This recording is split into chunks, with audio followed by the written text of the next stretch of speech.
press to go live. And let's test everything. Testing. If the stream is working, then I hope that everything sounds decently alright. I'm gonna be checking this. We're not legally responsible for anything. Huh? We're not legally responsible for anything. We're not legally responsible for yak shit. I'm not about to. Oh, we got a person. Maybe that's just me. Actually, that might just be me.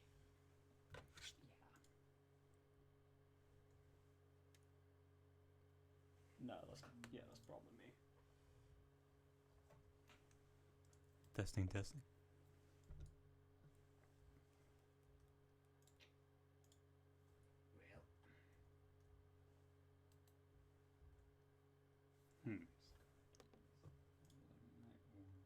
Zod, I do not seem to pick up much audio. Okay, see if this helps. Testing. Testing.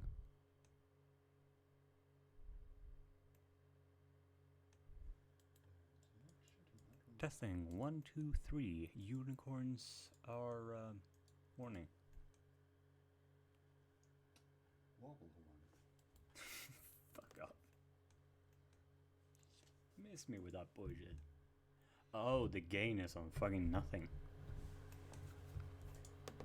That might have done something to it. Why is this a setting? Why is fucking nothing? No. You know what? What's an issue? This I had to add. What? Nothing here says how, like, which direction is more or less gain. You know our shower. It's possible to pull it to be so much far to the cold side that it looks like it's warm.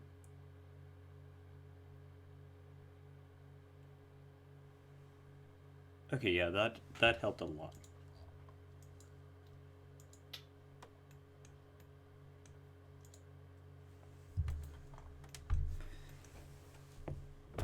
Okay.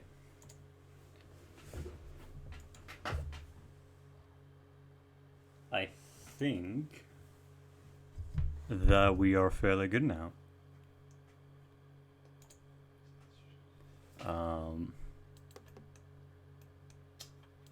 Oh wait, do I have filters?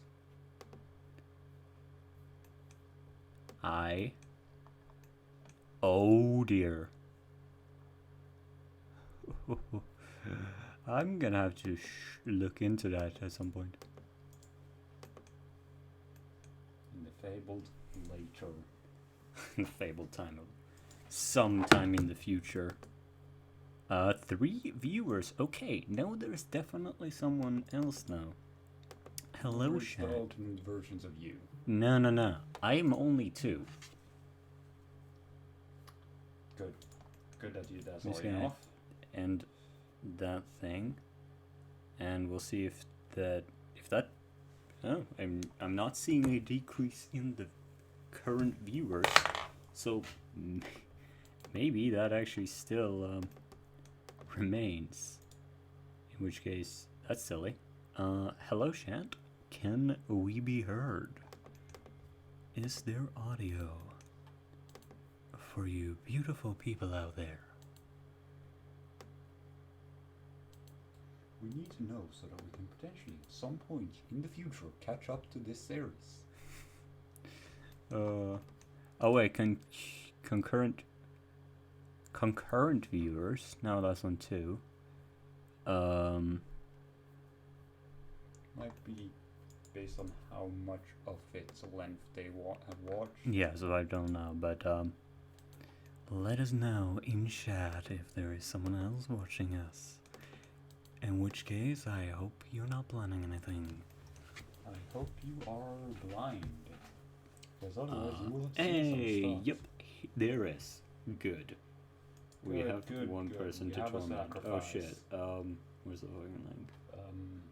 Viewer. See here. Also, as advised by the lovely Lily in last stream,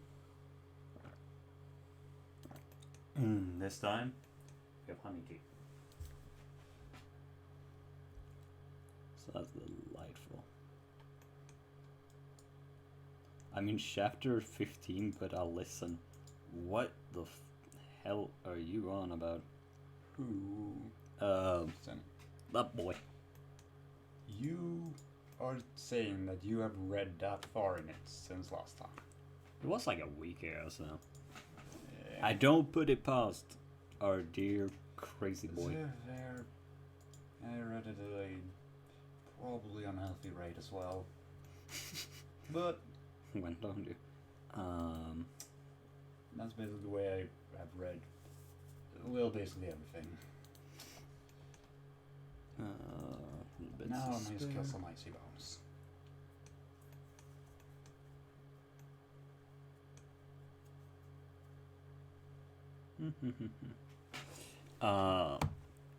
We also got new backgrounds now. So we have this one, and we have this. So there's actually an update in the graphics.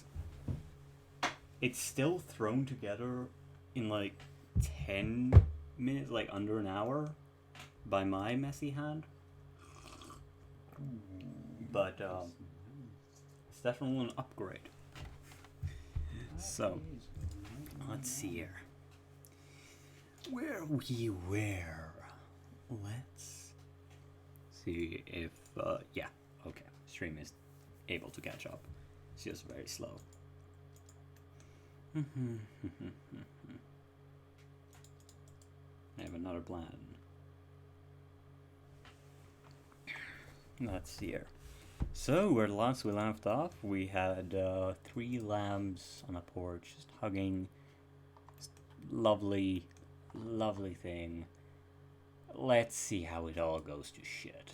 Because I have no doubt that if you enjoyed something, there's definitely some crazy bullshit. I'm also gonna switch back to the other one because actually, chat, let me know which of these 2 images you prefer, and I'm also gonna put it so I can actually see how many viewers we have. Let me know which version you prefer, the backgrounded one or just the pretty plain one. Let's see here. So I'm just gonna take the last paragraph that we had again. He had happier memories of stronger emotions and love, but this particular recollection, no matter how plain and mundane, was what the word family meant to him. That was just over half a year before the resistance came to the village. Let me actually see if I can do a thing here, because I get the feeling. Try clicking. Yeah, it picks up faintly. It's not terrible, but now we know that.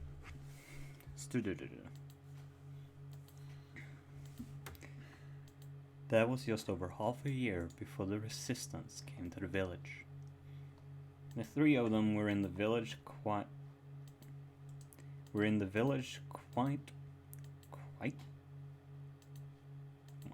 3 of them were in the village quite by chance. Oh, now I see. Quite by chance. They had come to sell their sweet potato crop, having changed from the carrots they grew last year on Gossamer's suggestion. Because although sweet potatoes sold for less, they grew easier and more abundantly. Plus survived better under the hot sun. He had worked out that the family would actually make slightly more bits than last harvest. And his mother readily took his word for it. I can concur that potatoes are some of the easiest shit to grow. I am now 1 more chapter behind the story. Damn it. God damn it. They had taken the long walk into the village to sell half their crop this week, as it was market day. The various farmers and merchants had all gathered in the village square and were busy hawking their various goods and produce. Funny how you never see a pony selling crops, only expensive tools and stuff, Fleece pointed out. Gossamer noted that he was right. The majority of the market were sheep, goats, and cows, and they were always selling their major produce, while the few earth ponies were the ones that sold the more expensive but highly priced stock, such as spades, plows, hammers, and the like. So much for earth ponies working the land, he thought. He thought sourly. Oh, we're getting a slide in here. So much for earth ponies working the land. But why would they when they know where the real money is? He helped set out the rough woven baskets of sweet potatoes that they brought in, and then went off to wander among the rest of the village inhabitants. This is what Gossamer always did. He went looking for ideas. I feel that. That is me on the market, honestly. Well, minus the setting up thing. Well, that might change. But, just walking in a crowd is so much fun. Fucking intro. You're talking to an introvert. Yeah. You fucking love me.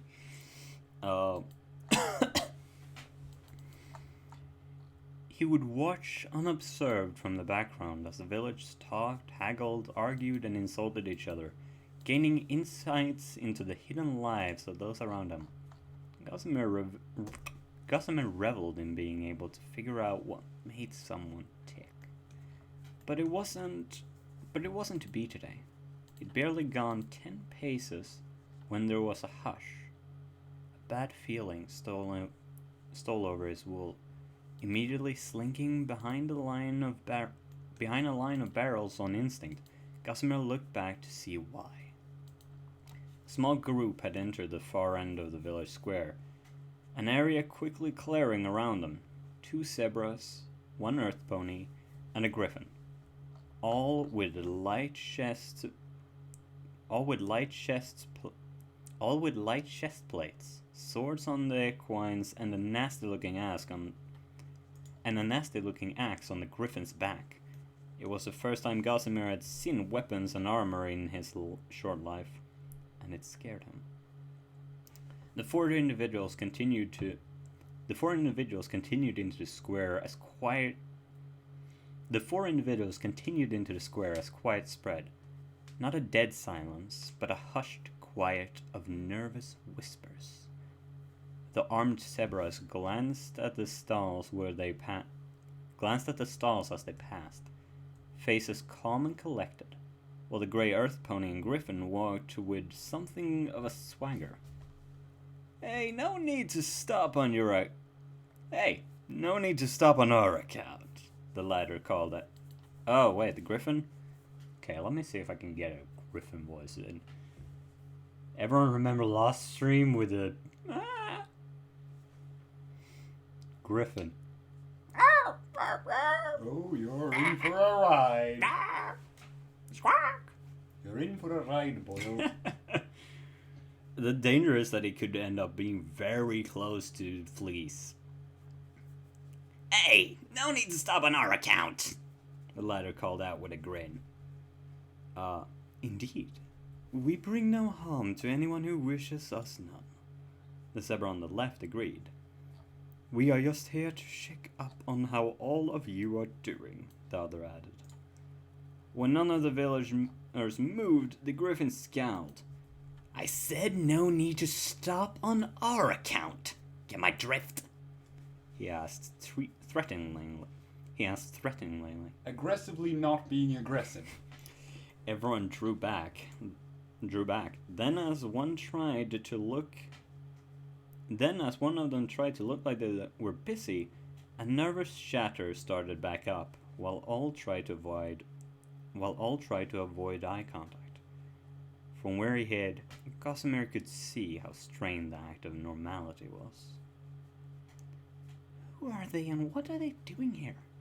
They're not raiders and definitely not guards. Are they mercenaries? He wondered anxiously.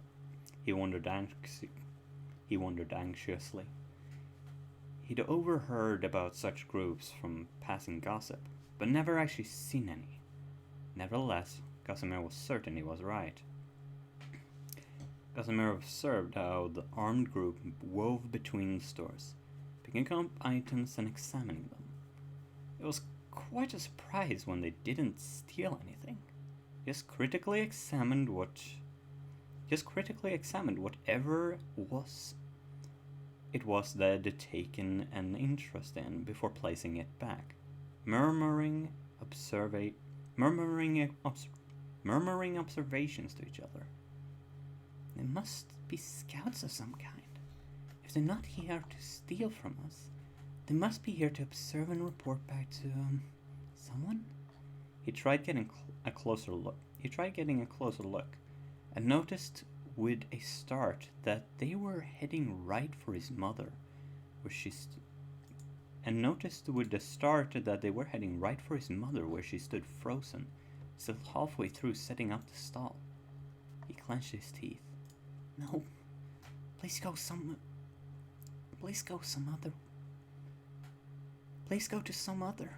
any other stall, he begged silently. His plea went unanswered, as the griffin came to a halt directly in front of his mother, smirking down at her. What you got here then, love? The griffin asked. Sweet potatoes, his mother answered, trying to look unafraid. The zebras didn't seem to care. Already they were moving on, but the earth pony and griffin weren't done yet. Ah, a voice for the stallion. Great. I think I can do that. You're in for a ride, lad. What? I hope they die. Wow, that's a sound clip. Consider this is the flashback scene still. And it's prey. This only tells me these guys are about to eat some shit later down the line. Probably not right now. That's nice, the Grey Stallion said without even looking at the baskets of potatoes. But how about you answer a question I have? See, I'm new in town, and perhaps a good sheep such as yourself can provide me with the answers I seek. He leaned back casually against the nearby stall, prominently displaying his sheathed sword. I am not mature enough to read that right. Gossamer gulped, and on the other side of the square his mother did the same. What question? She asked timidly. The griffin grinned, turning in a slow circle to take a look at all the villagers who, despite trying to look busy, were obviously all listening. Go on, Balder, he said to the earth pony. Let's not keep them in suspense. The grey earth pony slowly drew himself up, casting a lingering glance around at the crowd, drawing them in with the pause as they all waited anxiously with held breath. In a surprisingly smooth voice, much different from the one he'd been using, the pony asked, Ladies, gentle colts, we have a question. An important question. But doesn't everyone have a question deep down? A question that defines them. Perhaps a question that they don't even realize they're asking. He paused again to give a slow smile, seeing that he had everyone's attention now. What is it trying to do? Why have they come into the market to give this speech? It's obviously pre-prepared, so they must have something they aim to gain. But what? Gossamer asked himself. He couldn't think of an answer that fit, But so long as they didn't hurt Fleece or his mother, it didn't matter. My question, our question, the Resistance's question is, a look of condescending pity slid onto the pony's grey face. Why are you all so blind? He spat. The crowd looked around at each other in confusion as the crowd looked around at Speak is heard. That is so good. The crowd looked around at each other in confusion. A murmur sprang up. What did the grey pony mean blind? They weren't blind, they could see perfectly well, and who was this Resistance anyway? You know, the worst part is, that makes sense in MLP. Someone couldn't be named Resistance. That actually adds up. It is also, they could name a resistance group the Resistance. They're not the most creative with names. What is the name of the forces in the Star Wars galaxy? The Rebellion. Granted, did they ever call themselves that? I think they call themselves the Galactic Rebellion. I think there's some title like the New Republic or something. Oh, yeah. Which, you know what? It's what? It's a bit too fancy for Rebel Scum. You know what? Humans don't have a say here. New York. That's just one of the places that is just new and then the name of somewhere else. I mean, there's even New Sweden in the US. New Mexico. Creativity is dead. This is when it died. Oh, it died a long time ago. Sten. Här ligger Sten. To anyone who watches this who don't understand, a pair of boots sticking out of a pile of rocks. The word sten is the word for rock in Swedish. It's also a name. Here lies Sten can mean here lie buried Sten, the person. It could also just mean that here are stones. So if you stick a bunch of boots, yes, it was a centipede named Sten. Someone draw that. That is fucking glorious. Oh, who was this Resistance anyway? Quiet! The Griffin yelled, making everyone flinch, especially his mother, who was the closest to the Griffin when it yelled. Boulder's still talking, so show some manners and keep your jaws from flapping. He growled. Oh, Boulder's still talking, so show some manners and keep your jaws from flapping. He growled. While the Griffin was shouting at the crowd, Casimir saw Fleece dart out from behind the While the Griffin was shouting at the crowd, Casimir saw Fleece dart out from between the crush of legs and rush over to their mother, grabbed him and tried to hide him behind herself. Casimir's mouth went dry, but no one noticed Fleece. In fact, everyone seemed to have forgotten about the Eve and the Lamb, who had been the start of all this. Everyone except the zebras, that is. Casimir saw one of the quiet black and white figures head turn to track Fleece's dash. With a cold shock, Casimir realized he didn't know where the other zebra had gone. A scared glance around the square didn't reveal it either. Yes, quite, the grey pony said with a cough. I realize that you aren't actually blind, at least not physically, but I was talking about the political and social sense. Because in this, you are indeed blind, he informed them, his tone confident.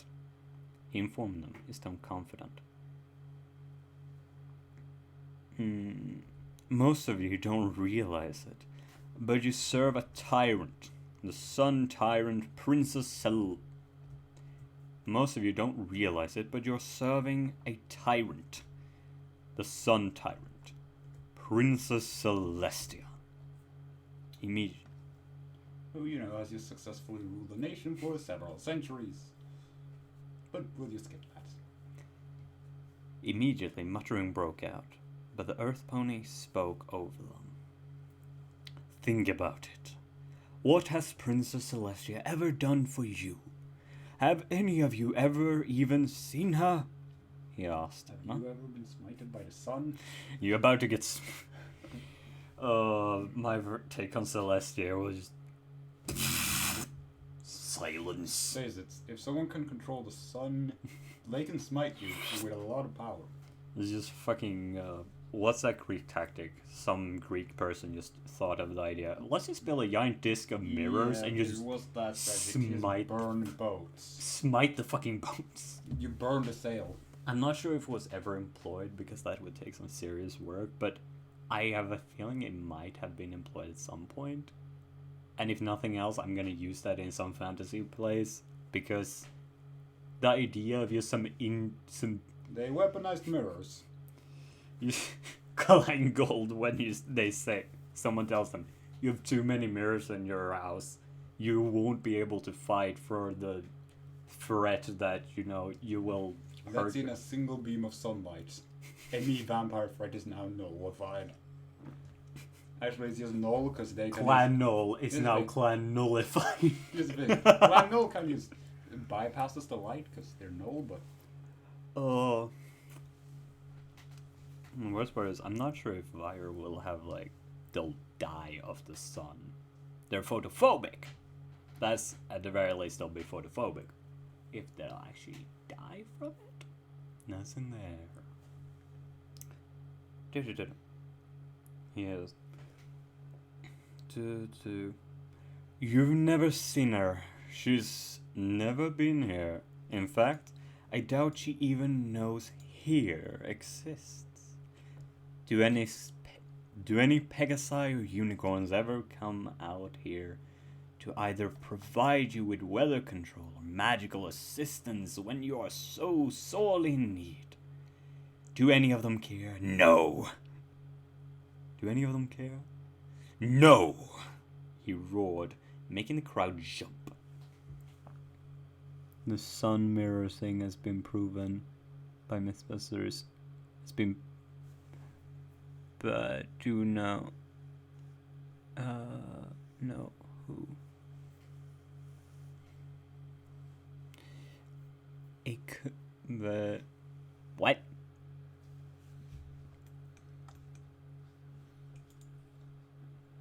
But who knows? Okay, now I see. My brain was just cogs turning. There's a squirrel holding it stuck like... Fool! The squirrel now rules your cog brain! The squirrels are only servants of the birds, though. Fucking birds.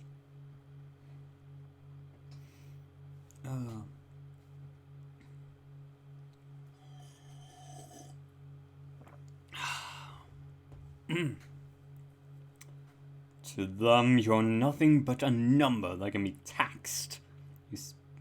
To them, you're nothing but a number that can be taxed. He spat the last word like it was poison. They care nothing for you. That's not true! Someone in the crowd started, but Boulder plowed on as if he hadn't even heard them. That's not true!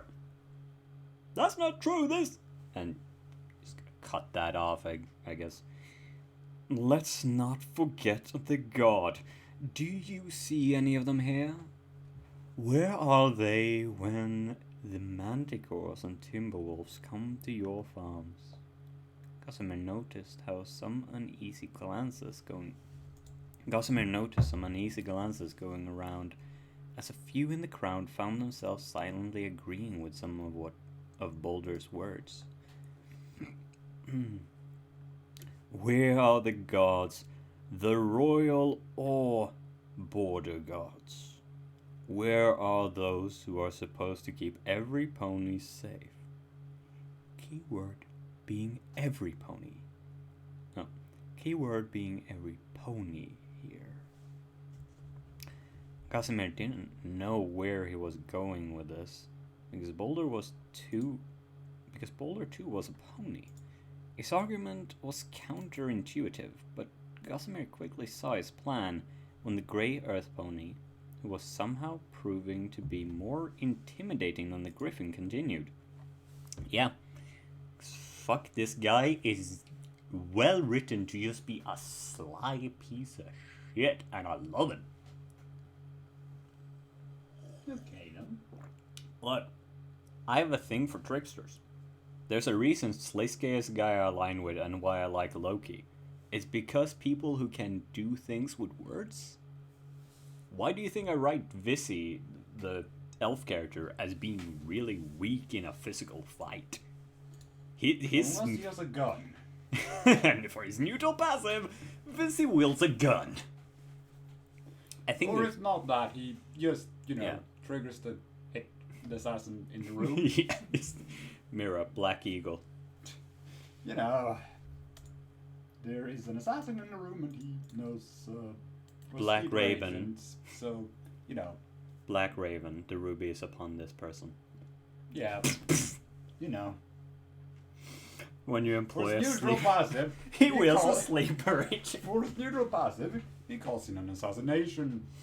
Oh, fucking Mira. I love that at some point she was told, like, hey, you can earn a bit of money if you help me kill this person. She just shrugs, okay. You just poison the guy's drink. He just falls dead on the desk. You're welcome, sir. Okay. I hope you enjoyed your drink, sir. She's fucking cold. There's no point in talking to a corpse. There's no point talking to objects. Lazarus, hippity hoppity, that's fucking wrong. Says the rattle, lonely rattle. fucker who just wants to bring his dead people back. Say that one more time, motherfucker. I'll fucking dare ya. I don't exist. What? What? What? Wait, am I real?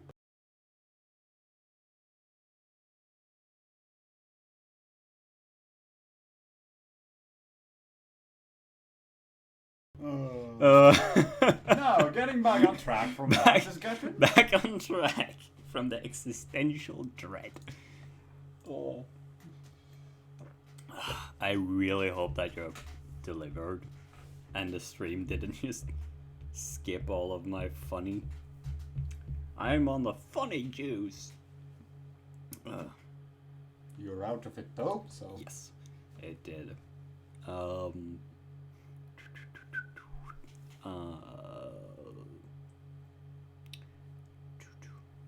I realize I'm also a pony.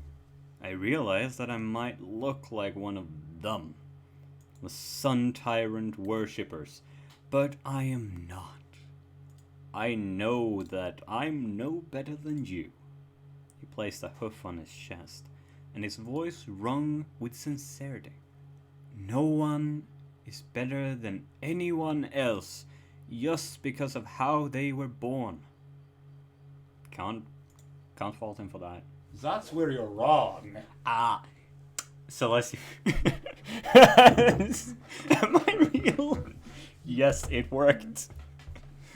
Well, just leave him questioning that, and questioning the meaning of everything. Let me just. I'm just gonna. There we go. Okay, good. Now I have something. Oh dear, I just realized I have not activated cheerleader fun. Well, we have one in there. Now they're not billing, but. No, the fun thing is that I love this little fun thing. Why you shouldn't think language is simple. The word fan is spelled the same way as a Swedish name for Satan. Yep. Can I get a fan? What the fuck? Don't invite the devil. I'm inviting a devil. Oh, for fuck's sake. This is gonna be fucking hilarious to try and slay. So he says this with sincerity and just... Oh, Also, can we hear the computer fan is a question that arises in my brain. And my brain thoughts. I thought I got rid of those. Fuck off. No. What the fuck you do then? Oh, shite. Do.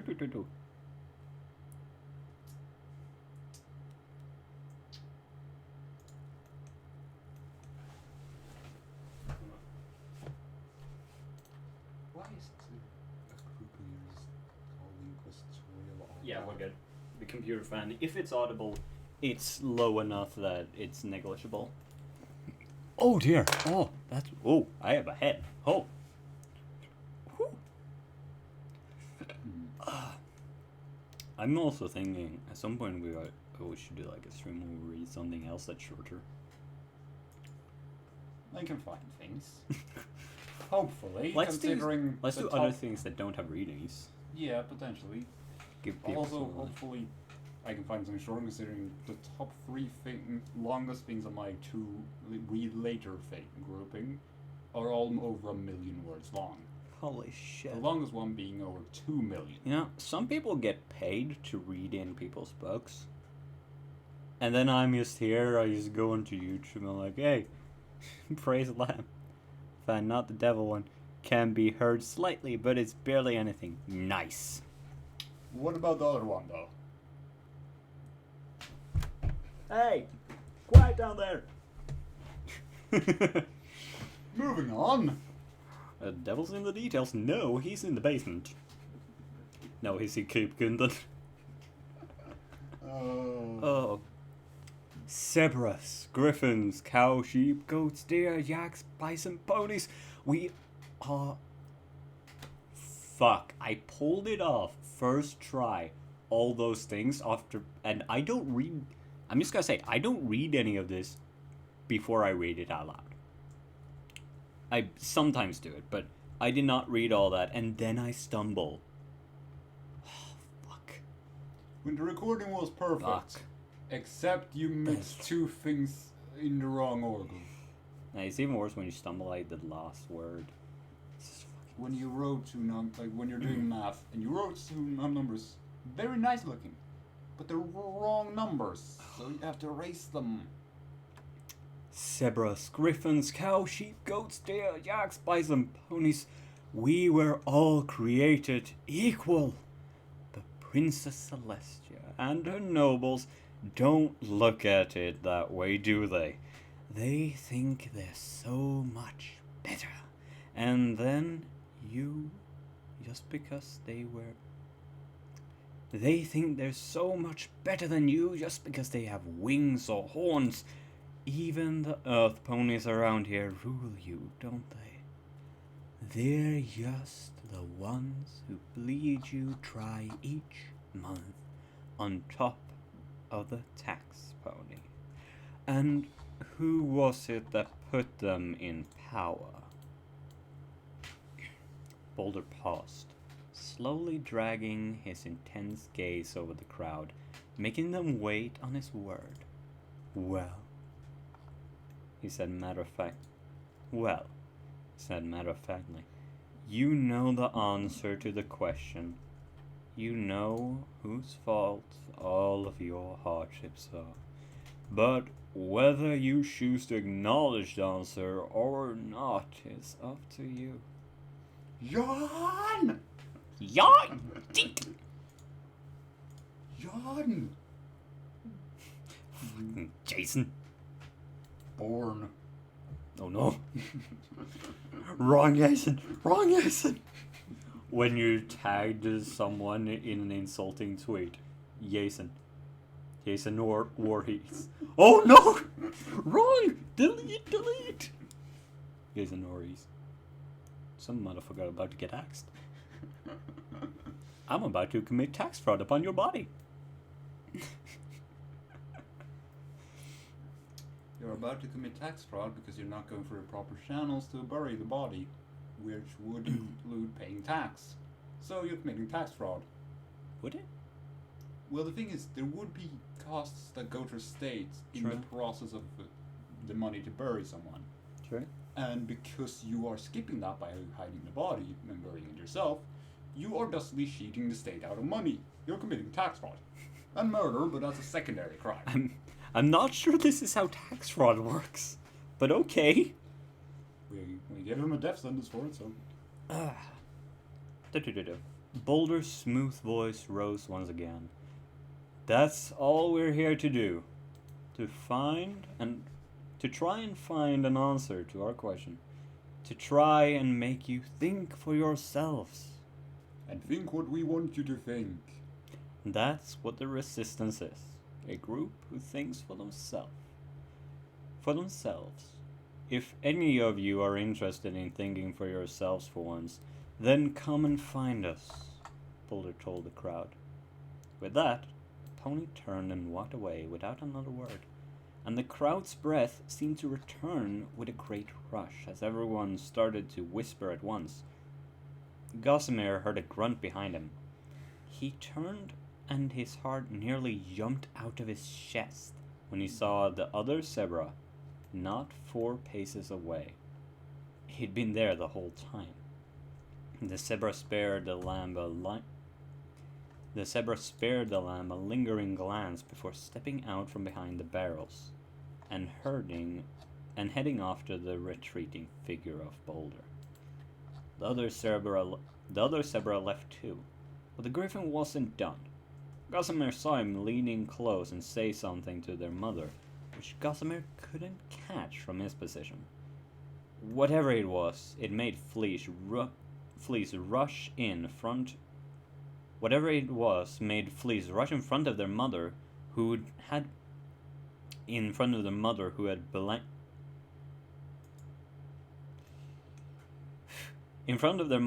blanched and gone white.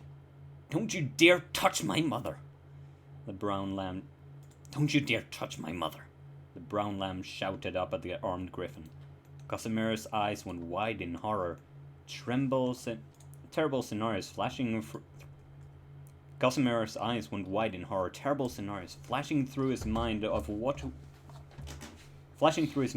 was about to happen to Fleece and his mother. No. The griffin's claw shot out before anyone could stop him. No! Their mother cried, and patted Fleece on the head. Good lamb, he's got some guts. I'll give him that. Might want to teach him some self-preservation, though. Oh well, till next time then, the griffin said with a leer and a cheery wave as he turned and followed after the rest of the Resistance members, leaving a shocked village square in their wake. I'm gonna go fill again on my tea.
Surprised that this thing only has 153,000 words.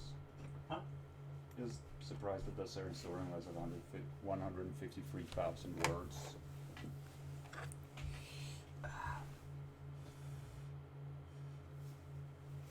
Well, let's see here. I might actually also want to take a pop by a restroom also. Let's see here. We have a small bit here I could do before that. Just to give people something to shoot on. The village was in quite a turmoil for a long time after resistance fighters had gone. Weeks passed with a new air of uncertainty hanging over everything. Most were simply afraid of what would happen if the guard or some pony of importance caught wind of what had happened here. A few found themselves thinking more about how tough life was, and how much easier they could live without the taxes and tithes. But, okay, we're gonna have to look up how to pronounce that. But grumbling slightly more often was about as far as their discontent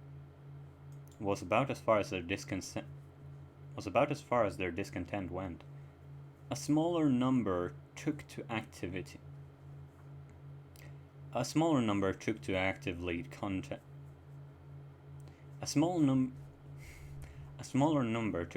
contradicting everything those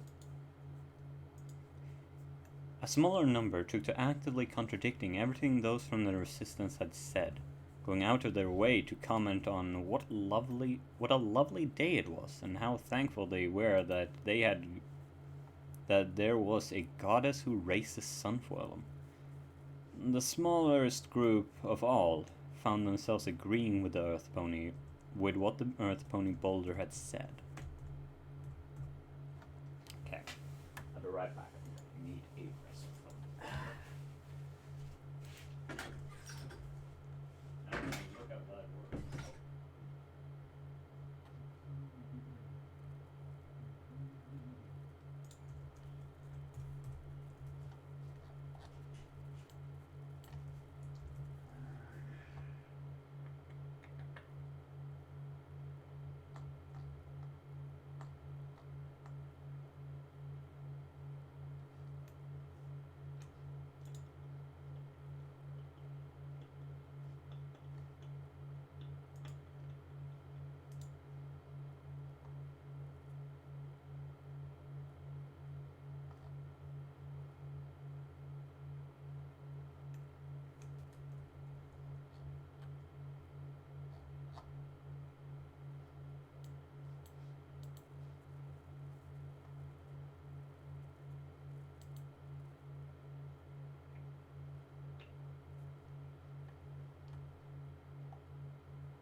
Alright, I returned.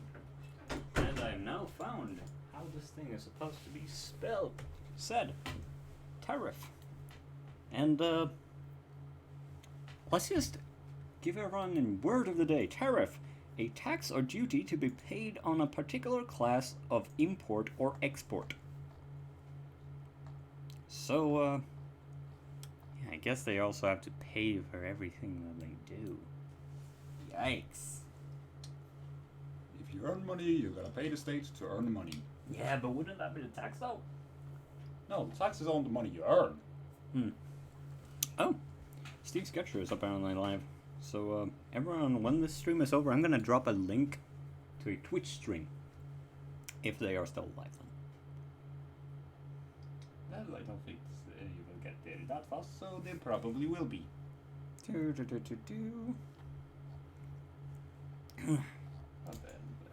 You know, we wouldn't be having to do this again this year If that lazy, rotten Greenfields had gotten round to hiring some good-for-nothing Pegasus to bring in any rain. Please. Oh, muttered. Loud muttering. Scream. Mutters at scream volume. Could Angel Dust please scream into the void? No.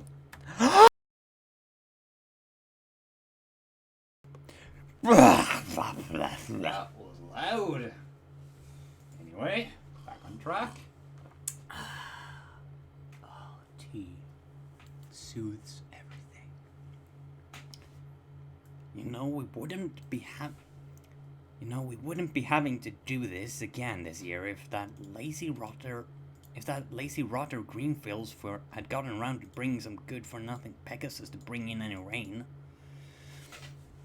Fleece muttered as he and Gossamer lugged a pair of buckets each, hung from yokes over their shoulders. Hey! Continuity!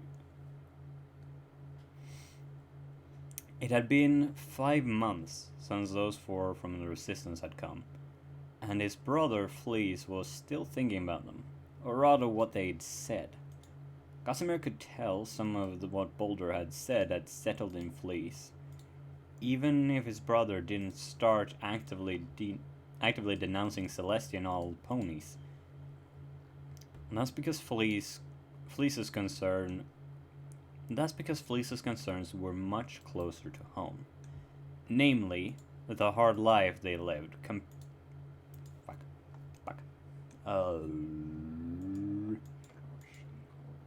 compared to the perceived comfort of ponykind. Gossamer didn't like it. He knew no good would come from Fleece's sympathy. Gossamer didn't like it. He knew no good would come from Fleece's sympathies.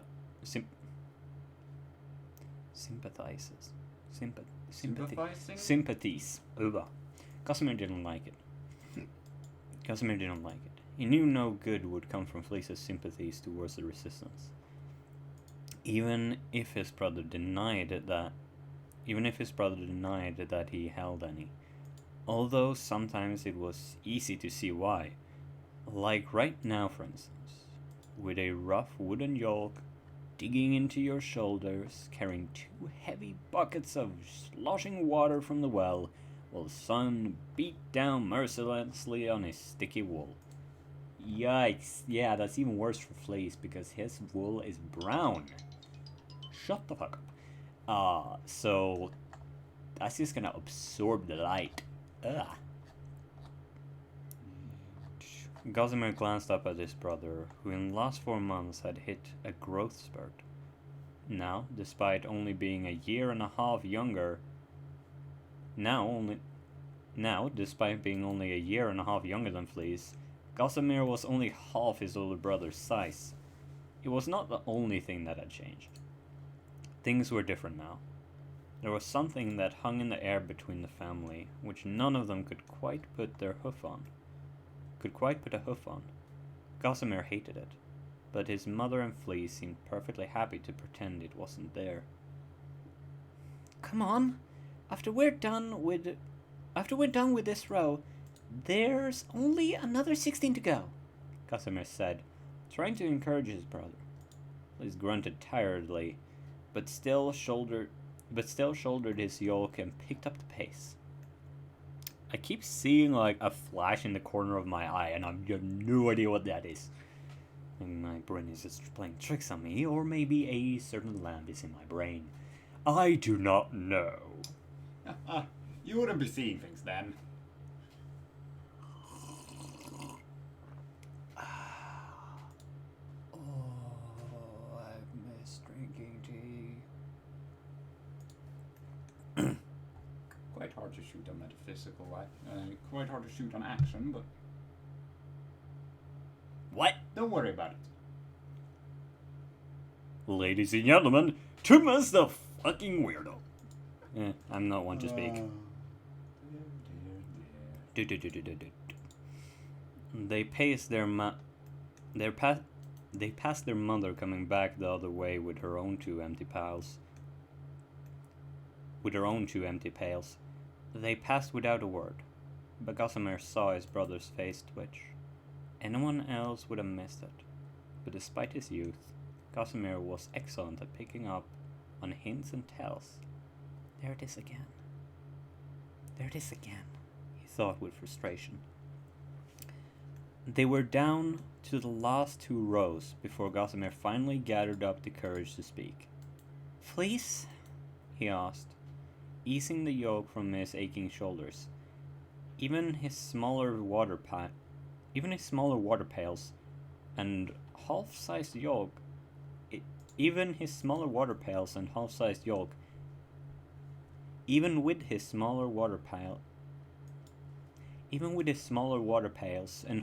yoke, it still left his smaller frame sweating and sore. Yeah, Gus, Fleece replied, pouring out the measure of water onto one of the young potato plants. Gossamer took a deep breath. What's the anger between you and Mom? He asked. I'm not angry at Mom, Fleece protested hotly, yoking upright. Really? Guess it sure seems that way. Ever since those resistance guys came around, things haven't been the same. It's affecting both you and Mom. I just... Gossamer trailed off. I just want things to go back to how they were, he finished lamely. Fleece put down his yoke and straightened up with a sigh, taking a moment to rub his horns where they were now half grown in. Yeah, me too, Gus, he said. Then why not let it? Gossamer asked. Why are you angry at Mom? I'm not angry at Mom, it's just... He gestured wildly. Every time I look at Mom, I think how tough life is on her.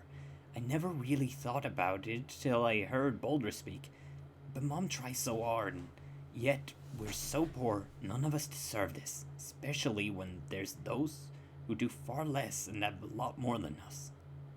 Gossamer was silent for a minute, trying to figure out what to say. But what changed? You didn't complain before this, and it's not like we can do anything about our poor lifestyle, he eventually said, uncertainly. I know, I'm not clever like you.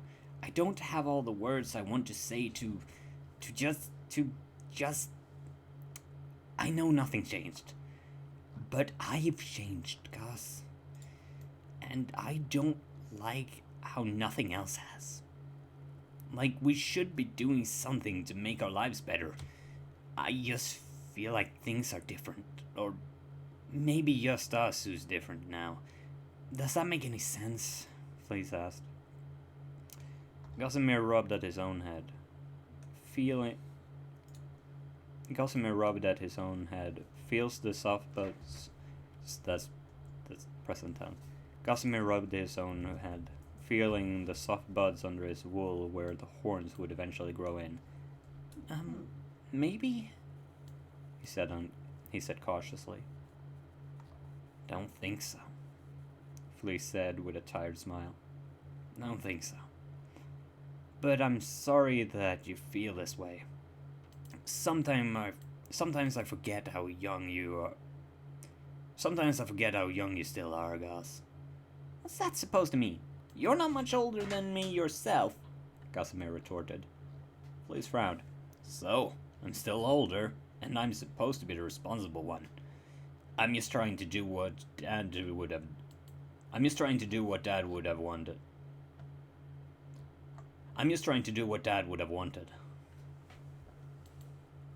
Can you check how long do sheep usually live?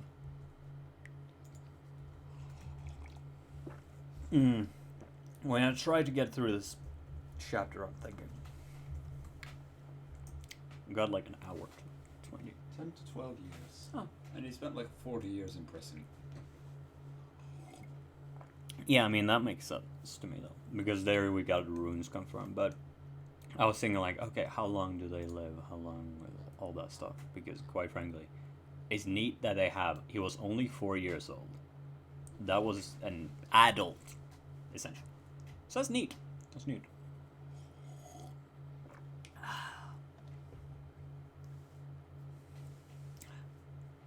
Someone using presumably real world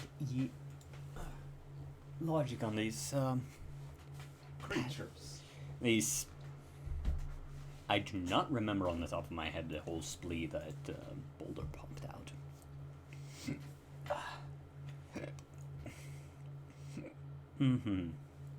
Gossamer opened his mouth to say that he was much. Gossamer opened his mouth to say that he very much doubted that Fleece had any idea what their father would have wanted, but immediately swallowed the words.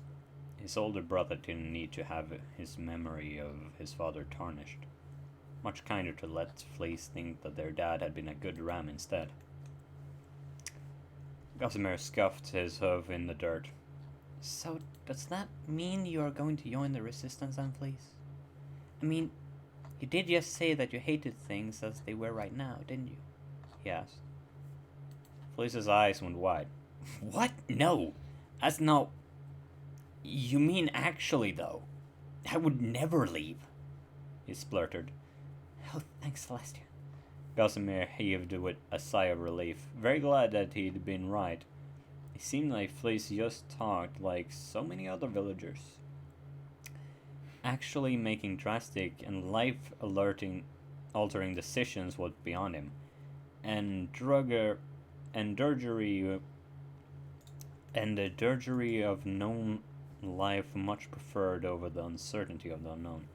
I got a sense at that. Okay, never mind. He didn't catch that apparently. Nice. Because it just hit me that Gossamer here says, "Oh, thanks, Celestia," of all things. So I thought that would immediately bite him in the ass. But, nope. Nice. Fleece grabbed Gossamer's shoulders, turning him until he could look down at him. You know, I would never leave you or Mom. Ever. Especially after what the Grimmins said. Fleece told him. Gossamer gave a weak grin and gave his older brother an awkward hug. That's good to hear. Perhaps you should tell Mom that. I think she worries that you might leave one day, he said. Okay, I'll do that right. Fleece never got to finish that sentence. As just then, they heard their mother's voice calling out from behind the cabin where the well sat. Boys! She didn't sound happy. She sounded scared. Fleece and Gossamer exchanged a glance, then both dropped the yokes and set off at a run. Oh dear, this is about to get bad. The Resistance had attacked a small pony expedition. Into the forest up north, past the river, only a week's travel away. But that wasn't all. At the same time, it seemed that the Resistance had launched a series of raids on 2 of the 3 pony frontier towns. Shoe off.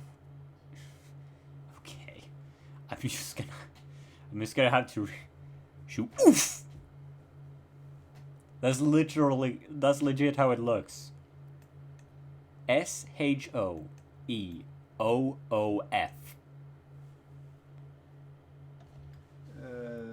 Top line. Yeah. Shoof and Halterton. Someone had an accident and they ended up naming the town whatever they Oh! said during that moment. We'll name this town Shoof. Okay. Alright then. No. You can't change this name later. It's already legally binding. This is legally binding in the name of Celestia. Do you want to go against the lady who can smite you with the fucking sun?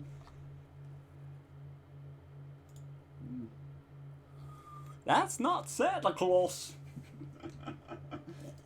Don't worry about the lad. Don't worry about Santa things. Claus is cocking a gun. Oh. Do. Shoe of Halterton, leaving only the better defended Strapperdale untouched. No one had died, but many were hurt. The frontier towns were by nature small and roughly built. They'd quickly sprung up and didn't have much in the way of any guard force outside of a few local militia to deal with monsters. The inhabitants were generally poor and humble, easy pickings, but of very little impact as a strategic target. However, Gossamer didn't learn about things like strategic value or military importance until much later. For now, all Gossamer knew, as he stood in the crowded market square, as everyone listened to the red earth pony from Strapperdale in front of them, related the attacks of them.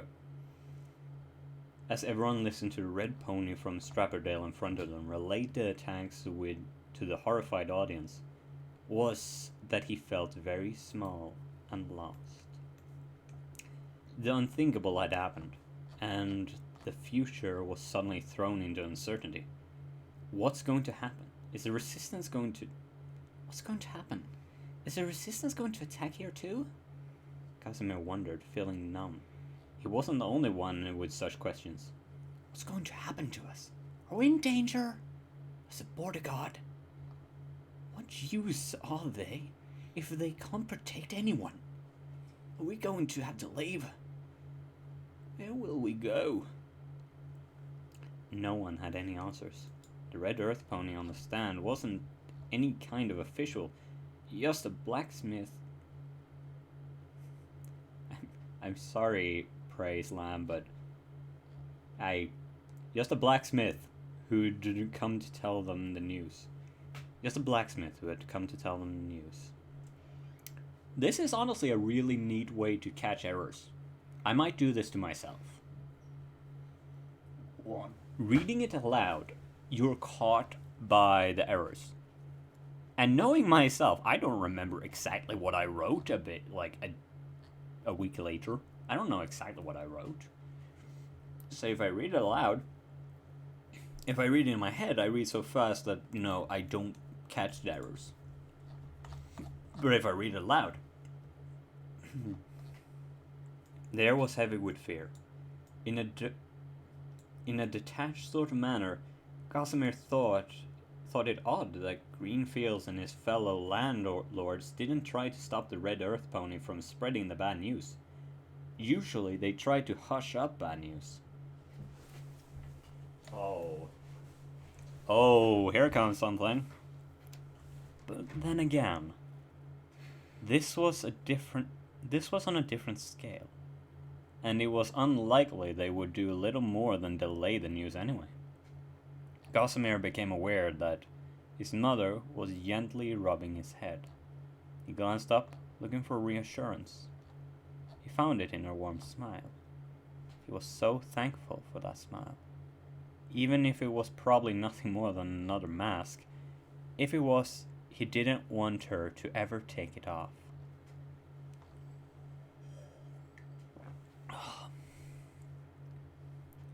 He hugged her front leg, shutting out the rest of the crowd. On the other side, his brother doing the same. It doesn't matter. As long as we three are fine, nothing else matters, Gossamer thought to himself. The present. Oh. Okay. I'm thinking we're gonna keep going for till 20 at most, but we might be able to pull off going through the last bit of the chapter in that. Yeah. Not that they upload a new chapter today. Fuck off. Cunt. The sheep had formerly been known. The sheep that had formerly been known as Gossamer all those years ago blinked. He was back in the prison cell with the crystal-studded shackles restraining him. Not that he'd ever left, except in memory. A relapse to the past can offer the sweetest distractions from reality. In this case, the reality of an 8x8 cell. Was it still about me? I don't know why someone wrote that song, but after hearing the catch of it, it's just gotten stuck in my head. That round was gonna kill this one, but okay. Huh? Don't worry about it too much. Flipping his large ears back and forth, the sheep concentrated, trying to catch what it was that had drawn him from his meditation. The enchantments from the cell stopped sound from getting out, but not from coming in. How else were the wardens supposed to yell at the inmates? There was definitely more guards passing outside the cell. 3 sets of them in 10 minutes alone. A normal inmate wouldn't even have been able to hear the muffled hoof steps through the thick lead-lined walls, but the small sheep could just about manage it. Something seems different today, he thought. Not sure what, though. And from that, to form a hypothesis about why, with so little information, is pointless. It certainly has nothing to do with me. The sheep took a moment to stretch as far as his chains would allow, before resettling himself on the cot and focusing again. Where was I in my recollection this time? This must make the 4th time reliving my life through. Ah yes, the resistance attacks. The past. Oh, I enjoy modern Gossamer. You'll be getting a lot of him. His voice is so much fun. It's like doing Doll. They're just fun. Now, in response to the mention of Doll. No. My players. No.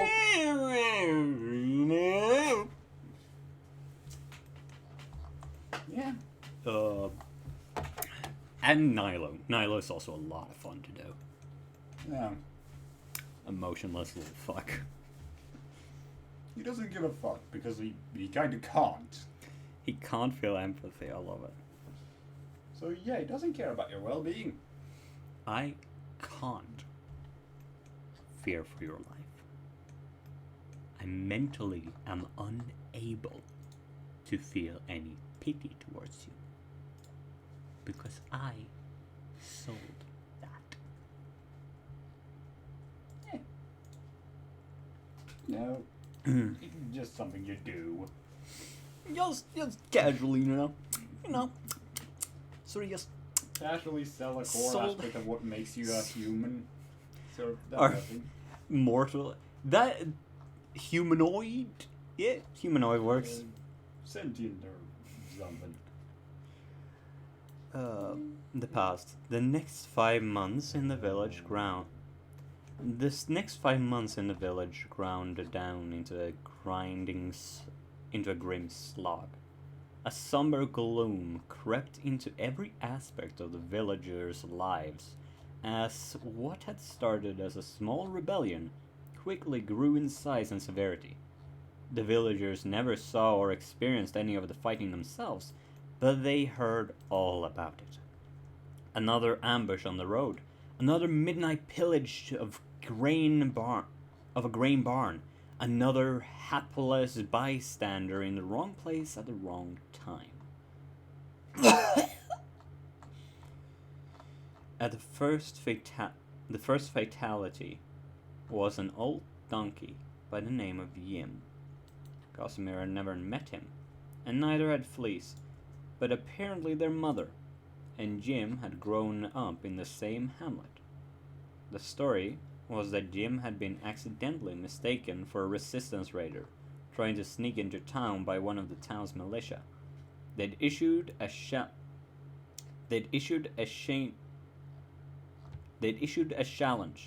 aiming their spears to throw, and, well, Yim had been old and hard for hearing, and in the dark, one thing led to another, and a silent and stunned funeral was the final result. Mother took the day off from the farm to walk the 15 miles to tend. She didn't let Fleece or Gossamer go with her. The farm was very quiet, and just the two of them was very quiet with just the two of them there. Gossamer didn't know what to say, and apparently neither did his older brother. In fact, that wasn't quite true. Fleece actually did say one thing. Why can't everyone see what's right and wrong?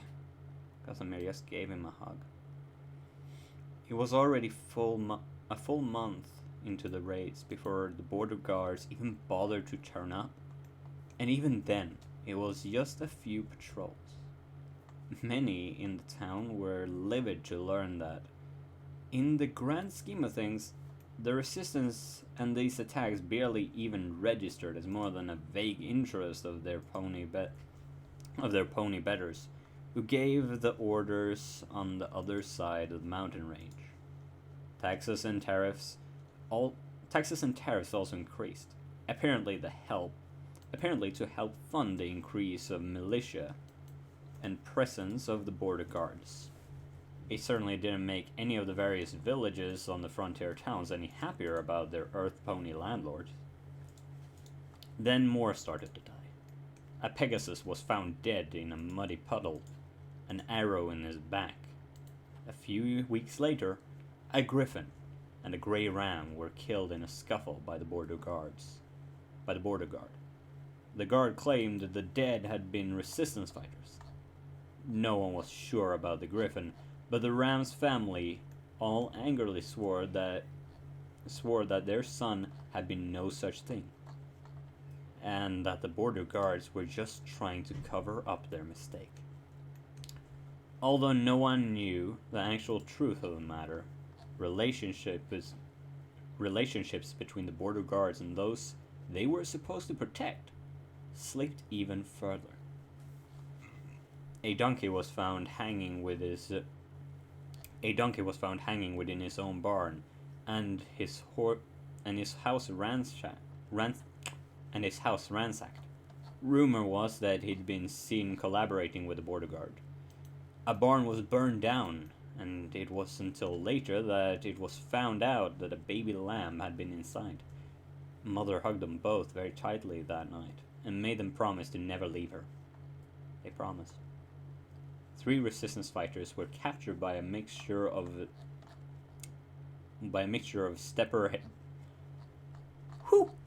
Three resistance fighters were captured by a mixture of Stepperdale militia and border guard, who paraded them through the streets and boasted of their success.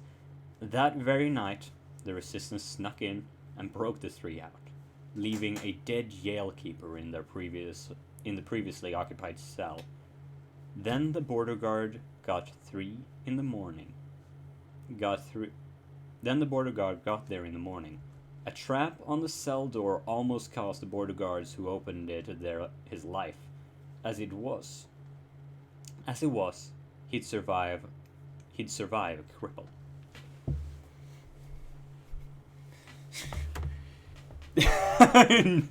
Doll and Nilo, top 2 people to avoid. They are certainly on the list of mortal, presumably in the case of Milo, entities to avoid. You might have use of 2 Tarrasques on your team. 2 what? Did he fucking stutter? Thing is, even if Nilo got further along what his inevitable goal of his not being able to die, he would not change his way of acting in the slightest, because, well, if he got that hard to kill, There's a chance someone got that far in the ability to kill things, and they might be able to kill him. Yep. He's never gonna be happy. More border guards started to trickle in, and this time, unicorns too. Around this time came the rumor that the resistance fighters had taken to wearing horrifying masks, carved into the snarling heads of predators, and painted in the blood of their victims to terrify their enemies. The resistance preferred to strike from the shadows before retreating to their hideouts in the forest. The border guards' increased presence did go some way in lowering the numbers of The resistance preferred to strike from the shadows before retreating to their hideouts in the forest. The border guards' increased presence did go some way in lowering the numbers of The border guards' increased presence did go some way in lowering the number of targets the resistance could strike at, and the patrols did do some good. It forced the resistance to pick their targets with care. However, to the third group of this conflict, those who lived here and who had no hoof or claw in the matter either way, they just wanted both groups gone. My eyes. We're almost there. Sort of. Gossamer felt helpless all the time. It kept him awake at night. The constant feeling of the world being out of control, and all of the dangers so close and so real. He didn't know if Fleece also wrestled with the same feelings of fear and helplessness, but he didn't want to appear weak by bringing it up. Every sheep in the family needed to be strong right now. More raids, more patrols, more skirmishes, more innocents caught in the crossfire. More villagers taken away for questioning, sometimes the same individual by both sides. A few never came back. The border guards always answered, "Detained until further notice," to the desperate inquiries of relatives pleading to see their loved ones again, or to at least be told something. No one dared to ask the resistance the same question for fear of what the answer would be. Everyone was afraid to talk, both those who knew something and those who were afraid that someone thought they might know something. Paranoia grew, as did distrust, fear, and hate. Although for civilians caught in the middle, this small war of this small war, the root cause of all these bad feelings changed depending on who you asked. Some blamed the resistance out of the border guard, and some blamed the princess herself. Oh, my fucking eyes. Okay, we're almost at the present. Finally, some 5 months of this back and forth fighting, and the border guard not having made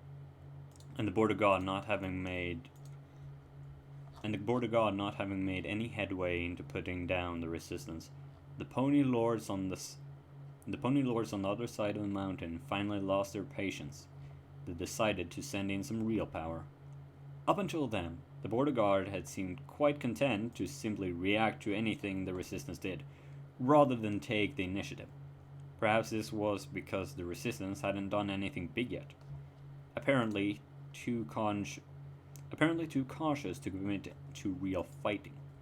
The border guard seemed to feel the same way, reluctant to venture into the forest in anything other than large groups. That all changed with the arrival of Captain Firestrike. When the Fire Nation attacked. When the Winged Assaults arrived! The Winged Assaults from the Fire Nation. Oh, fuck no. One moment, let me just... Oh, fuck my eyes. Oh. I'm on the floor. Ooh. Let me just...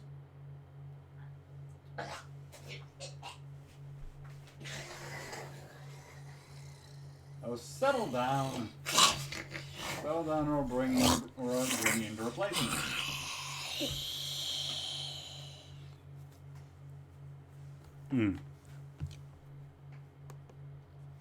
Alright.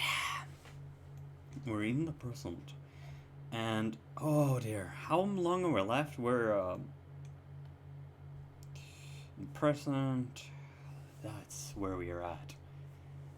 That's like potentially 6 of it is 7. I could possibly blast this. This could be doable. Oh dear, those voices! Are there any more cutbacks into time? I don't think so. Yeah, since the story is shorter than the Oh. second chapter of this story. You know what?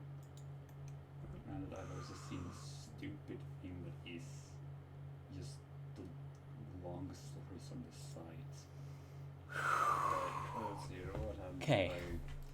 We should be able to blast through this. You people ready? Oh dear.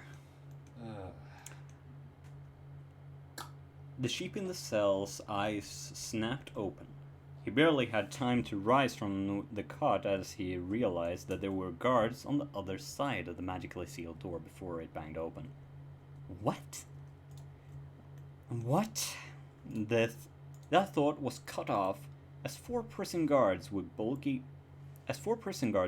grey armored vests and helmets rushed into the room. They were taking no chances. Get on the floor, now! One of them yelled. The Earth Pony and Pegasus brandishing nightsticks while the two unicorns' horns crackled with charged stun spells. Can you look up nightsticks real quick? N or K? Night as in the dark. Hence why I asked Yeah. N or K. Yeah, it's batons. Yeah, just whack 'em. I felt it was that. Oh, Whack 'em. a cup of tea, a blanket, in a comfy bed, and in desperate need of a bedtime story. Have I come? No. Well, that depends on whether or not you want nightmares. We are. Or if you plan on sleep. Not sure if this is a bedtime story, but if we get through this, If you read it during the night. I have no retort to that. Fuck. Well, I mean, it's a story. And maybe if we crack through this, I'll do something. Let's see here. Standard electric shock-based stun spell. Taught in the basic introduction to Dervton prison guards. Normal prison guards would have been taught harmless binding spells instead, but not here. This was Derverton. That might be Dreverton. Yeah, that sounds right. Dreverton. All this and more the sheep took in at a glance. From the placement of where the guards were standing, to their coloring, to the fact that the Earth Pony favored his left hind leg, to the further two guards waiting his backup just outside the door. Without a word, the sheep dropped to the floor, lying belly down with his shackled and muffled front hooves on the back of his head. He didn't know why the guards had busted in here, but there was nothing to be gained by offering resistance. All he would get was a beating. Even without all these magical restraints and suppressants, close combat had never been his strong point. Why does this guy feel so much like Busy? Just less friendly. The Pegasus shuffled forwards, pressing his nightstick into the back of the sheep's neck, while he shook the shackles were still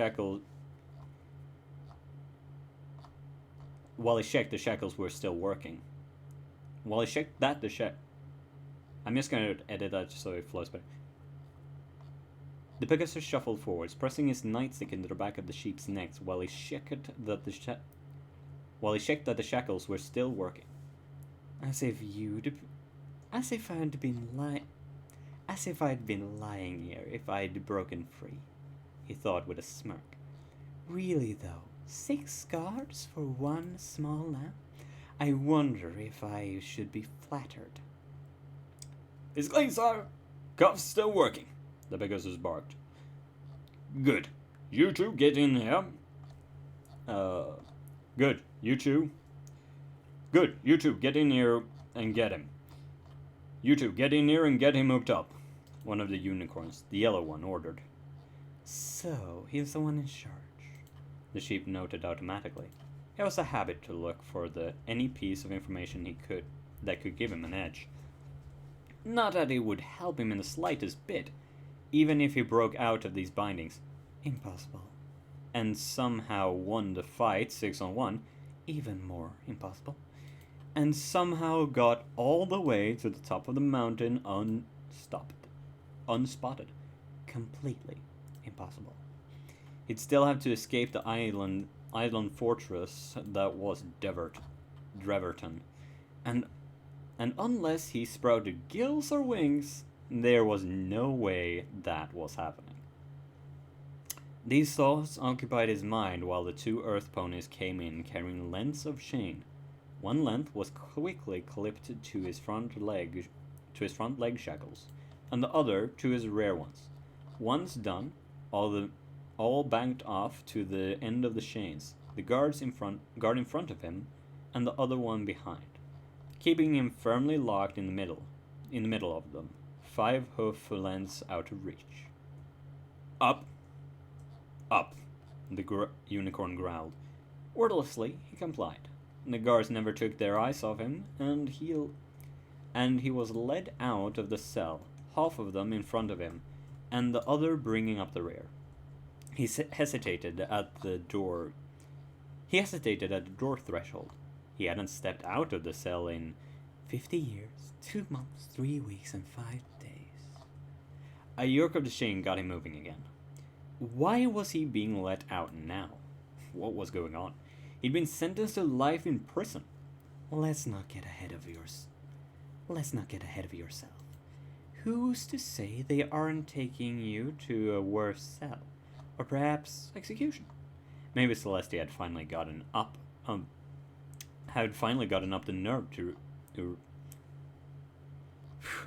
Maybe Celestia had finally gotten up the nerve to reinstate that act from centuries ago.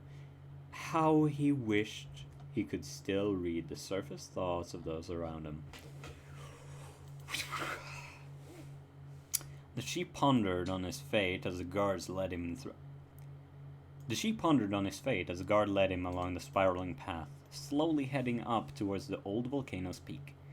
He was very careful to note how many guards they passed, to check stations, any spells on display, and the like. Just because he couldn't escape was no reason not to look for opportunities. Numerous scenarios cycled through his head as the guards wordlessly led him upwards, and he weighed each one carefully. The best explanation he could come up with for why after all these years he was being let out was that someone wanted something from him. No, not someone. Some pony. Yeah. This is a case where I will point out he quite specifically chooses which ones he uses in different contexts. Generally just saying everyone and that terminology. Yeah. Which makes sense from where he was. He noticed lots of blank stares from the guards they passed. Not a flicker of recognition in their eyes. It was nothing like when he had first been thrown in here. What had happened to all that self-righteous hate and anger? Then again, it's been over 57 years. She'd never lived that long, and generations have already grown up and moved on in the space of time. They've forgotten. I think horses live for like 10 Isn't that he would have been in there for around 5 generations of sheep. Yeah. If one take real life expectancy. Yeah. And judging by the way the writer puts it, seems to be right. That made him angry. Not that they'd forgotten who he was, but because it also meant they'd forgotten the war and those who died. Ah. Things I love though. It's He's goes at this point, at least to the point I've read, I don't know how he's lived that long. He's kind of has done it. Pure spite. Fuels him. Then again, he also has stated things about, Yeah. never really growing. Probably something with runes. Probably. They reached the top, emerging out onto the peak, and he squinted and shivered in the brisk air. Even though it was overcast, it had been many years since he had seen the bright of day. He felt unsure all of a sudden as he looked around at the squat military buildings that encircled the whole volcano's rim. Guards were moving to and fro between the buildings, the gray of the stone walls and the guard's armor matching the gray of the volcano's surface. A harsh yank of the chains got him stumbling forwards, towards one of the closest buildings. His heavily encased hooves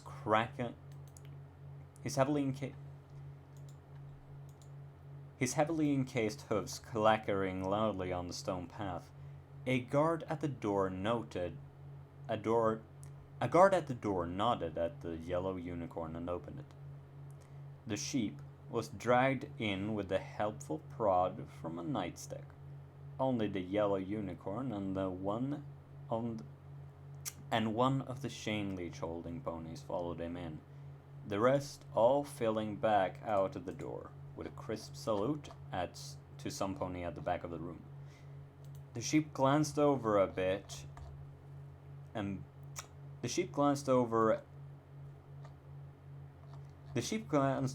bit back a growl. Some ponies, he corrected himself. 5 some ponies to be exact. 5 Solar Guard ponies. Celestia's personal elite guard. The amount of spite in this little thing is just... Are these guys gonna be prominent? For a period. Okay. So probably a couple hundred, like 100,000 words or more.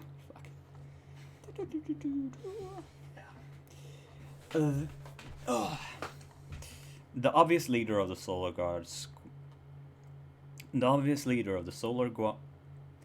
Wow, that's a tongue twister. The obvious leader of the Solar Guard squad stepped out in front of the... The obvious leader of the Solar Guard squad stepped out into the light. Solar Guard captain was a massive white unicorn. Muscles rippled under his heavy golden armor. He wore a look of angry disgust on his muzzle as he looked down at the sheep. I really hate unicorns, the sheep thought, matching their look with one of his own. The captain stalked forwards, towering over the sheep runt, golden war shoes making the floorboards creak and bend with each step. Okay, this guy's gonna have a deep voice. Let's get into that. My range keeps surprising me, honestly. Like, I can go pretty light. And then I've also got the deeper tones.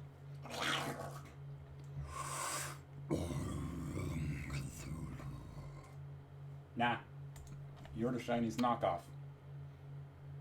No, that's Squidward. Let's see. He's the American knockoff. Like, they did it. Inmate 452. You are hereby Yeah, that's hereby, not hereby. You are hereby transferred from the custody of Deverton to my own. Captain Valor of the Solar Guard of Princess Celestia. Effective as of right now. You now belong to me, inmate 452. The guard rumbled.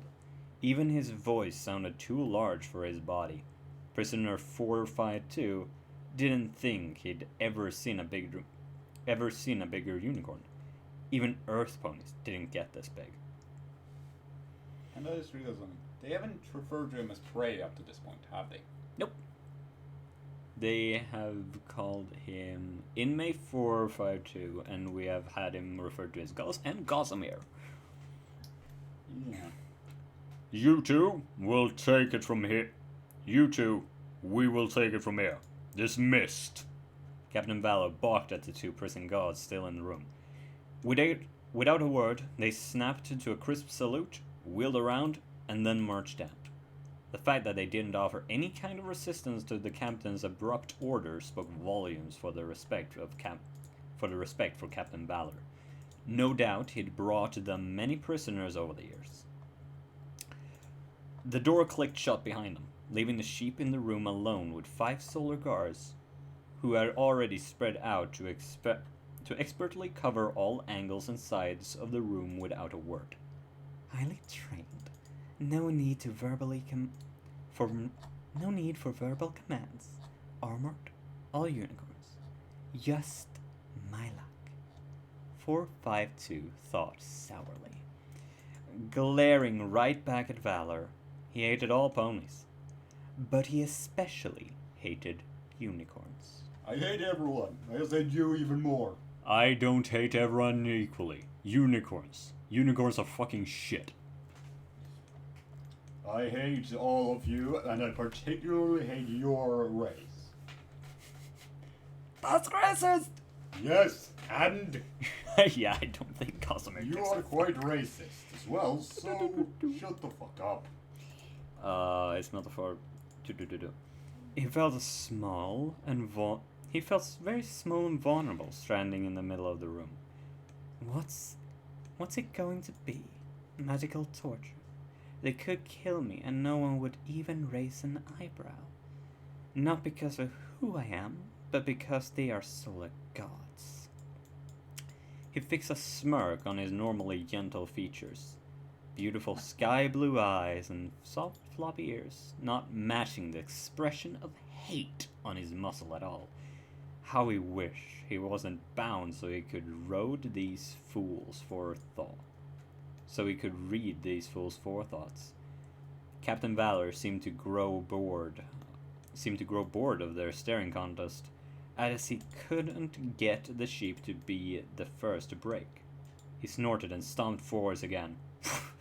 Inmate 452, do you know why you are here? The captain asked. Because you need something from me. Of course. The only question is, what? He answered smugly. Let's get something straight, gutter trash. I don't need anything from you. I only want, and what I want I will take. Got that? Valor growled. The sheep pretended to be offended, although in reality it was all just a mask to hide the shrewd calculations going on inside his head. Ah, I see. A unicorn supremacist. I guess it comes naturally. What with being one of her gods? Captain Valor's gaze turned as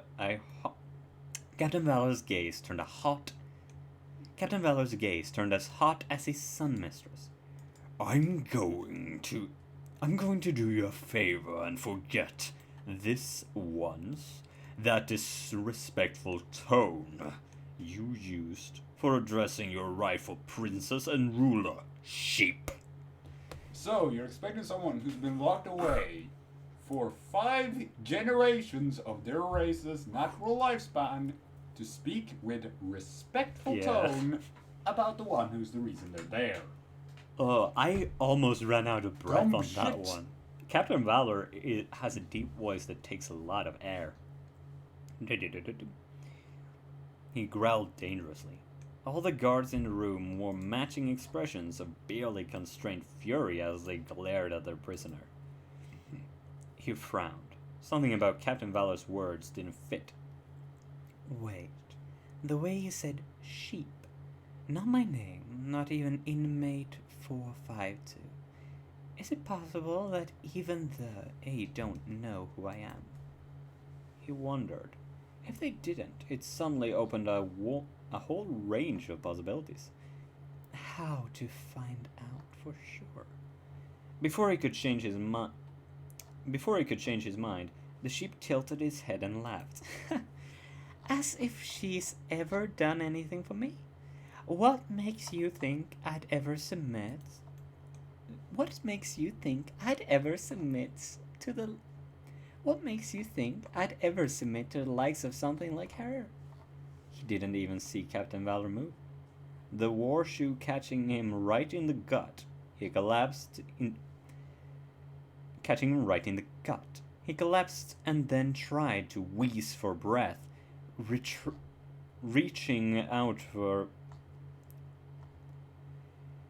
He collapsed and tried to wheeze for breath, reaching up a pool of vomit. Even though the nausea, his mind kept analyzing. Carefully controlled strike. He easily has enough strength to kill me in one blow, even without those warshoes. And he's not even an earth pony, but he still didn't break a single rib. He must have even compensated for me being a runt. The sheep fought to lift his head from where he lay, clutching his belly, and sneered up at the captain. He just learned two important things. The first was that they wanted him alive, and in reasonably good condition. That meant he held something of value to them. Although, after 57 years, he didn't know what it might be. Especially in light of the second thing he'd learned. I'm just gonna say, nice thing here. The rule of 3 has been used on the 57 years, months, days, week thing. There has been used the rule of 3. Which was that they didn't know who he was. Or at least they didn't know what he was. Or at least they didn't know what he was capable of. If Captain Valor did, there was no way a guard with his training would have risked coming into contact with him for even a second.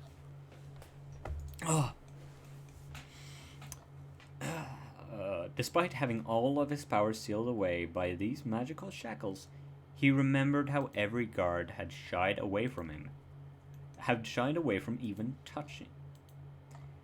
He remembered how every guard shied away from touching him when he was thrown in here. And rightly so. He'd driven ponies mad with just a passing touch before. That none of them knew that he could only do that with contact from his front rune. From his front rune inscribed on. That none of them knew that he could only do that with contact from his front rune. That none of them knew that he could only do that with contact from his front rune inscribed hooves. From his front rune inscribed hooves was besides the point. He just wished that he could have thought up a less painful way to get that information. I will explain this once, and once only, Valor said, glaring down at him. You are being transferred, temporarily, from Deverton to my custody, because I'm giving you the chance to perform an act of service for your princess and country. That you're nothing but a child doesn't matter. This is an honor which you aren't deserving of, but there's very little choice left.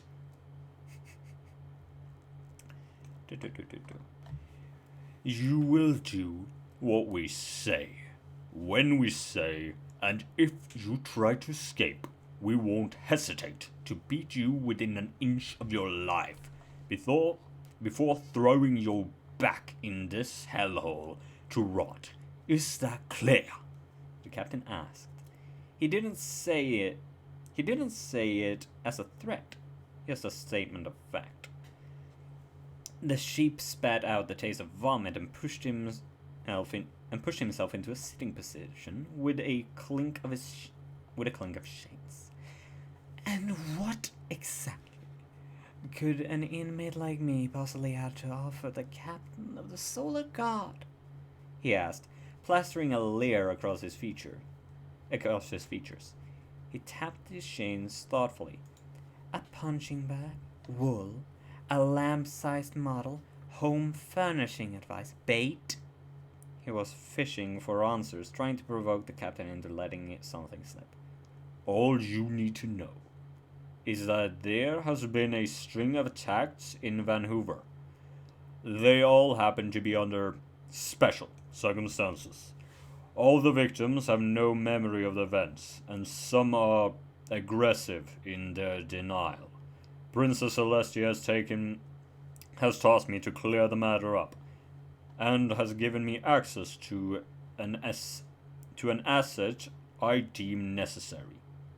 And has given me access to any assets I deem necessary. The sheep noted this particular emphasis on aggressive. My lieutenant found reference in an old file to an inmate who was a mind leech. After a lot of digging, he found a sheep by the name of Gossamer. The dates were all wrong, and there were no further details on the report, but the paper trail led me here. The captain lowered his voice and stepped forwards threateningly, forcing the bound prisoner to shuffle backwards. I don't care who you are or what you've done. The only two things that matter are that you might know something, and that you're expendable. I will not risk any more doctors or civilians on this case, but you're just a criminal. I know you're not really a child, even if you look like it. Mind leeches aren't children. We can do whatever we want with you. So don't give me any reason to exercise my privileges if you know what's good for you. Gossamer! He spat. The sheep kept his face blank while his mind raced. So in other words, the captain has hit a dead end with no leads. Celestia specifically tasked him with the case for some reason, and he's getting desperate. She also doesn't likely know about him coming to retrieve me. Something dangerous is going on, and he's unwilling to risk his ponies, which is where I come in. Something to do with mind magic is most likely. Although, where his lieutenant dug up a 57-year-old report on me, I'll never know. Out loud he said, "That's not my name. That's not my name. Gossamer is dead. He wasn't even alive. Who he was had died a long time ago." You darn right you aren't Gossamer anymore. You're just a number, not a name. Number 452. Valor retorted. He wheeled round and pointed his hoof at two of his solar guards. Bright, Sunshine, get 452 into one of the chariots. I want 2 guards on him at all time, night and day. I'll draw up a rota when we get back. For now, don't let him out of your sight, the captain ordered.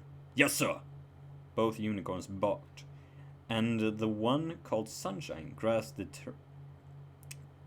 trailing chain Sunshine grasped the trailing chain Okay, that's a typo. Both unicorns barked, and the one called Sunshine grasped the trailing chain his magic, and began dragging 452 out the door. I'm just gonna do 2 yes sirs that could be spliced together. Yes, sir. Yes, sir. Close enough.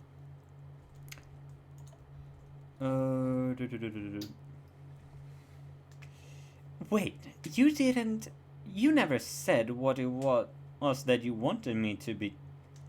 Wait, you never said what it was that you wanted me to.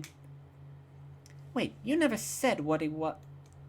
Wait, you never said what it was you wanted me to be doing for you. It'll be lots easier to simply. He didn't get any further before the band of yellow magic snapped shut around his yaw, tightening painfully. No talking. Make it this difficult, and I'll put you under for the rest of the flight. Understood? Bright growled at Sheep. He nodded back through watering eyes. There was nothing further to be gained from resisting at this time. Besides, he could tell the Solar Guard Bright would enjoy making good on his threat. He was dumped rather unceremoniously. Why is this? Ceremoniously? Yeah, let me try and pronounce. He was dumped rather ceremoniously.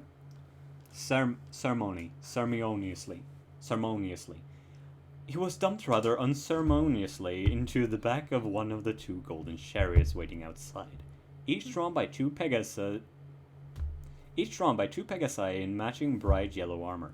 Why was that word so hard? Let me get to the end of this paragraph. The guards, Bright and Sunshine, clambered in the back with him, keeping a careful eye on all his movements.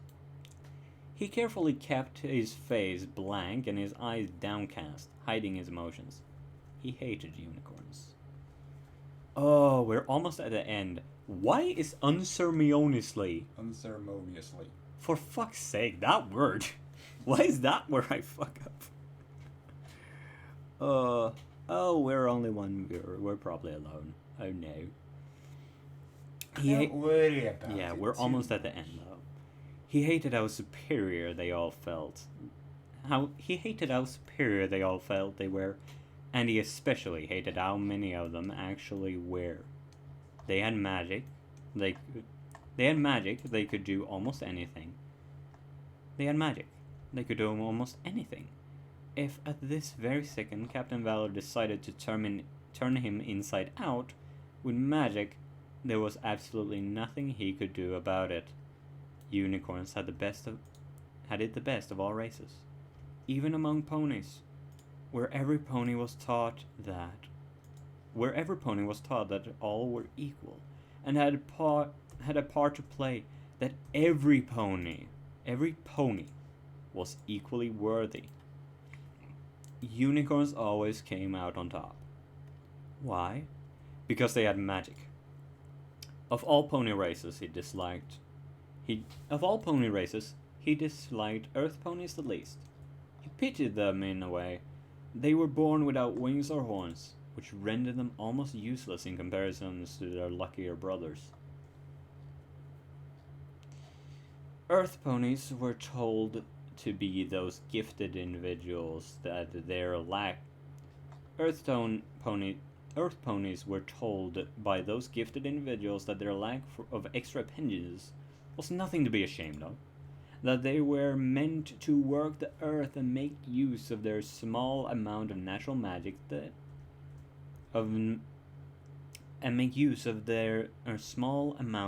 natural magic that way. It was a pitiful yoke. And what was Earth magic compared to the power of flight or bending the rules of reality? And what applied to Earth ponies applied to every other common race, only more. And what applied to Earth ponies applied to every other common race, only more so. At least Earth ponies got a halfway decent lifespan. 80 to 100 years. Would Pegasus at a similar time frame. Unicorns, because of the sheer amount of magic running through them, lasted far longer. The particularly powerful ones could exceed 200 years in some cases. Well, it was like unicorns were first in line when all the privileges had. It was like unicorns were first in line when all the privileges were being handed out in life, and then They'd gone back and cut into line again ahead of Earth ponies, while behind them everybody else fought for space.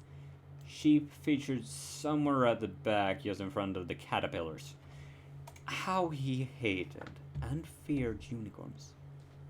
He feared what they could do to him at the drop of a hat. He'd been in the Resistance War. He knew what a true mate was capable of. So he kept his head down as they took off. Making himself as small as possible in the bottom of the chariot, which wasn't hard, as they pulled away with a lurch up into the sky. He tried not to look over the lip of the chariot, as the huge grey peak of Dreventon. As the huge grey peak of Say that again. Dreventon is the way I pronounce it. Dreventon. As the huge grey peak of Dreventon slowly fell away, the beat of wings and the whistle of wind were the only sounds as he huddled down further by Bright and Sunshine's hooves. He tried to focus his mind on other things than the dark, choppy sea of so far below. They're taking me by chariot without a blindfold. Why not just teleport? They certainly have enough powerful unicorns here. The Solar Guards is supposed to be the best of the best. Unless their standards have been slipping. He thought that was unlikely. Which means one of three things. 1. They don't care if I see the road we take. Because I'll never be going back. Because I'll never be coming back. Or 2, because they believe that I have no chance of escape, so they're not worried even if I see the route. Or reason 3.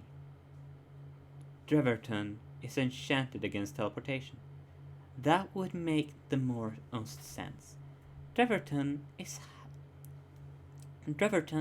is a very high-risk prison after all, and guarding against teleportation is an intelligent move, but leaves them no choice but to travel by air chariot.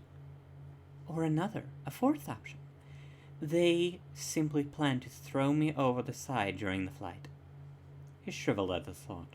Then again, there were worse ways to go. Much worse ways. Inmate 452 shifted on the cold chariot floor and tried to get comfortable. As he was currently a prisoner with no control over his situation, he might as well do something productive and get some sleep. If they did intend to toss him into the depth, he hoped they would have the decency not to wake him first. He could never get used to the cage. Oh, So that's the end of What? chapter 1 then? that is the end of chapter 1. Chapter 1, Arc 0. There's also an image. Which image do they have there then? Ah, yeah. The writer does draw things occasionally that are left at the end of some chapters. There is an image at the end of this chapter, which, ooh, Yep. I really should get an account on this site and leave a comment. Just, hey, I'm enjoying reading this for my brother. I mean, yeah, like against my will. What is this, Fizzy? Probably something that could kill me. Potassium and nitrates. Potassium! Nitrates. There were 8 million bananas! Yes, I was making potassium nitrates. Bananas! Now we come to the part that's For silly. whatever reason, I have this as a vector. I'm just gonna say, we made pretty good on time just reaching the end of the chapter at Yeah. 8. Ho! We were going for like 2 hours or something. Yeah, we've been live for 2 hours, 5 minutes, and 45 seconds. And us right now. Well, I know that no one is watching right now, apart from me, because I'm a lonely fuck. Not really, because I need to have it in back. For next time, we're probably gonna introduce... Words are hard. We're probably gonna introduce a view counter, I'm thinking, to have in the corner. To really give that option, you know? See that inside of the screen. I was gonna point out, Yeah. if I'm not wrong, this is one of the things the Arthur has drawn for it. That's pretty neat. Yeah. I mean, drawing and writing are not As long as mutually... you just, with that Yeah. image. Just been- Praise Lamb, if you end up watching this, I'm thoroughly enjoying your story, but damn, it's long. So I'm gonna need my honey tea when we do these streams, because honestly, I feel like this stream, as far as voice quality goes, was far better. Far better than the last stream. In part probably because I had actual honey tea instead of water. Water, it's good, but boy, it does not do what you need for your throat. It really does not. But anyway, I'm just gonna return to the other stream background, and when that happens on the other end, I'm gonna cut the stream. Timus, any last words for the people watching back later?